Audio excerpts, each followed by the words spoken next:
এক বয়স্ক সাহাবী এসে আল্লাহর হাবিব সাল্লাল্লাহু আলাইহি ওয়াসাল্লামকে বলল, ইয়া রাসূলুল্লাহ, আপনি আমাকে কোরআনের একটা সূরা শিক্ষা দেন, কোন সূরা পড়ব?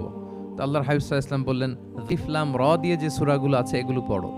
তো এই সাহাবী বলল, ইয়া রাসূলুল্লাহ, আমার বয়স বেশি, আমার জিহ্বা ভারী হয়ে গেছে, আমি এত বড় সূরা পারবো না, অন্য কিছু বলেন।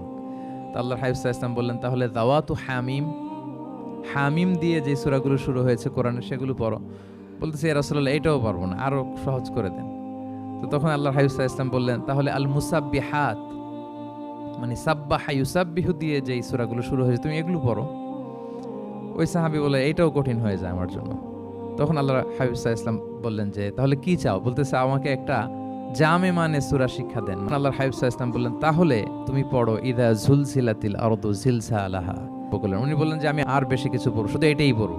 রাসূল সাল্লাল্লাহু আলাইহি ওয়াসাল্লাম বললেন যে, কোন সফল ব্যক্তিকে যদি কেউ দেখতে চায় তাহলে এর দিকে তাকাও, দেখো কত সহজ সরল, কত চমৎকার ভাবে সে এই বার্তাটা গ্রহণ করেছে যে আমি জীবনে শুধু এটাই পড়ব।